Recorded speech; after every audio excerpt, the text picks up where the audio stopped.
গতকালকে ধরে জামায়াতের আমির ডক্টর শফিকুর রহমানকে নিয়ে একটা ভিডিও ভাইরাল হয়েছে এবং ট্রল করতেছে। আসলে এটা রাজনীতি জগতে এরকম করাটা ঠিক না। যে কোনো দলেরও হইতে পারে বিএনপি, হইতে পারে জামাত ইসলাম, আওয়ামী লীগ। তবে এগুলা সাইবার বুলিংটা আসলে আমাদের জন্য একটা দুঃখজনক। হয়তোবা মানুষের সিম্পিতির জায়গা থেকে ডক্টর শফিকুর রহমানের সাথে 70 ঊর্ধ্বে এক মহিলা আসছে, হয়তোবা জড়ায় ধরছে, কান্না জড়িত, বুকরা পরাই ছিল অথবা হিজাব পরা ছিল। তো এটা নিয়ে যেভাবে সাইবার বুলিং হচ্ছে এগুলো ঠিক না। যে কোনো একটা দলের প্রধানকে লইয়া কটূক্তি করা, হয়তোবা কথার মারপিস থাকতে পারে, প্রত্যেকের ভাষা একটু ব্যতিক্রম হইতে পারে, কিন্তু একজন মানুষকে নিয়ে এভাবে কটূক্তি করা অথবা তাকে কার্টুন বানাইয়া, আমি আশা করি এইসব শিষ্টাচার থেকে বাইরে আসতে হবে। এই পরিপ্রেক্ষিতে কিন্তু ফেনীতে ডক্টর শফিকুর রহমান খুব রাগ করে একটা ভাষণ দিচ্ছে যে তোমাদের কি মা বোন নাই। আসলে সত্যি আমরা রাজনীতি করব দলের স্বার্থে, একজনকে মুসলমান হিসাবে, এটা কিন্তু শুধুমাত্র আমরা দল দিককে হয়তো বা ডিবেট মনে করি। একজনকে একটা দলের প্রধান আমার পছন্দ না হইতে পারে, কিন্তু তাকে নিয়ে এভাবে সাইবার বুলিং করাটা এটা কিন্তু একটা খুবই দুঃখজনক।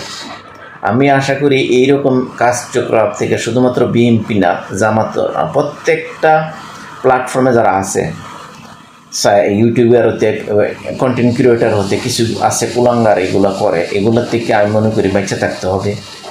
আমরা মানুষ হিসাবে মুসলমান, এখানে দেখেন দুইটা বড় দলই ধর্মীয় অনুভূতিতে কার্যক্রম করে, এগুলোর থেকে আমরা যদি না বাঁচি আমাদের ভবিষ্যৎ প্রজন্মরা আমাদের তা কী শিখবে। কিন্তু বলা বাহিল্য এটা কিন্তু প্রথম থেকে শুরু করছে আওয়ামী লীগের নেতৃত্বে। 1996-তে যখন ভারতের প্রধানমন্ত্রী আইকে গুরজাল ছিল, চুমা দিছিল হাতে, এটা নিয়ে কিন্তু সাইবার বুলিং সবচেয়ে বেশি জামাতেরই করছিল। তবে জামাত বিএনপি বলতে এখানে কেউ ফেরাস্তা না। প্রত্যেককে অনুরোধ করব, এইরকম সাইবার বুলিং থেকে মানুষকে ক্ষয়প্রতিপূর্ণ করা এটা কিন্তু একটা জাতির জন্য কলঙ্ক।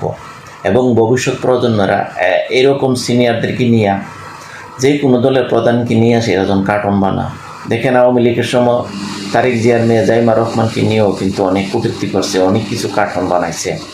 এগুলোর থেকে বিরত থাকাটা আমি মনে করি প্রত্যেকেরই সচেতন নাগরিক। এবং যারা যে দলের একটা দলের প্রধানটা করলে আপনারা যারা দল পাগল আছেন, দলকানা আছেন, সাইবার বুলিংয়ে একজনকে একজন যেভাবে শেয়ার করতে থাকেন, কিছু মন্দ কিছু লিখতে থাকেন, এটা কিন্তু ঠিক না, এটা কিন্তু মনুষ্যত্বের ভিতরে না।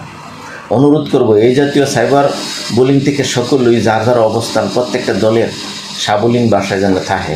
এই জিনিসটা আমার কাছে খুবই খারাপ লাগছে, যেহেতু একটা 60 ঊর্ধ্বের একটা মহিলা মানুষ আইসা ওনাকে জড়ায় ধরছে, এটা নিয়ে যে কটূক্তি করাটা এগুলা খুবই লজ্জাজনক।